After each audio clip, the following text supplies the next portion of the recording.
खरं तर दादा हो, तुमचा व्याप एवढा वाढलेला आहे. शिक्षण म्हटलं म्हणजे तसं ते कित्या नंबरचं खातं आहे माहीत नाही, पण आता ते पहिल्या दुसऱ्यात आलं पाहिजे.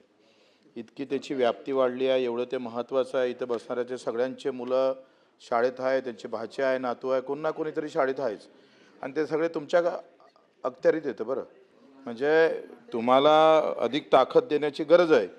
पण मला एक सांगा, आता शाळा कॉलेजमध्ये शिक्षण भेटते आणि शिकवणी वर्गामध्ये शिक्षण भेटते.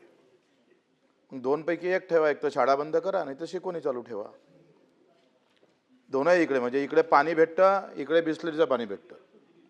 काय म्हणजे चाललं काय? काय गरज आहे ह्या शिकवणीची? कशाला ठेवतोय? म्हणजे तुम्ही काय म्हणताय, गरिबाचं पोरगा आहे ना, हां अशुद्ध पाणी पे. श्रीमंत आहे ना, आमदाराचा पोरगा आहे ना, शुद्ध पाणी भेटल.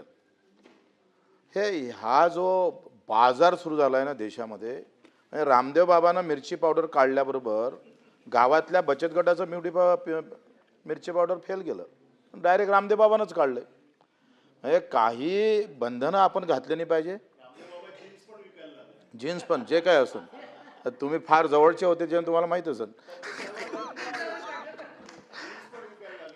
प्रश्न उपसभापती महोदय, का आखरी हा शिकवणीचा पाठ सुरू कधी झाला? हा पाठ सुरू झाला बेरोजगारीतून.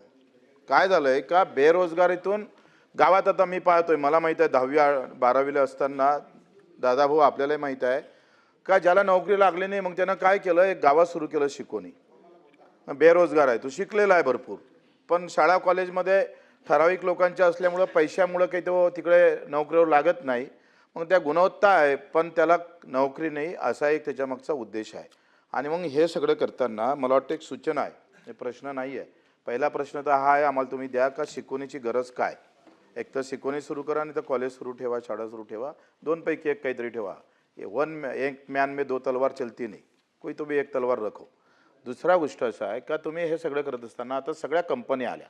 जसं मी रामदेव बाबाचं मिरची पावडर म्हटलं, तसं कंपन्या एवढ्या आलेल्या आहे का स्थानिक बेरोजगारांना तुम्ही आता मॉल जे उभे झाले, सगळ्या म्हणजे खालच्या लोकांना सगळं खतम करण्याचा प्रयत्न सगळ्या इकडे चालू आहे. मग कायदा करत असताना तुम्ही हे पाहिलं पाहिजे का, ज्याला नोकरी लागली नाही, त्याची गुणवत्ता चांगली आहे, त्याला काही कायद्यामध्ये वाव ठेवणार का तुम्ही? तो एक पार्ट ठेवणार का? तो फार महत्त्वाचा आहे.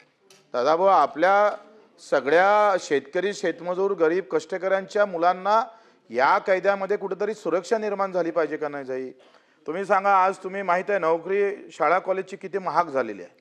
आज रेट जर पाहिले तर 50-60 लाखाचे रेट आहे एकंदरीत नोकरी लागायची. तुम्हाला माहिती आहे आपण किती काही ते थांबवले तर थांबत नाही.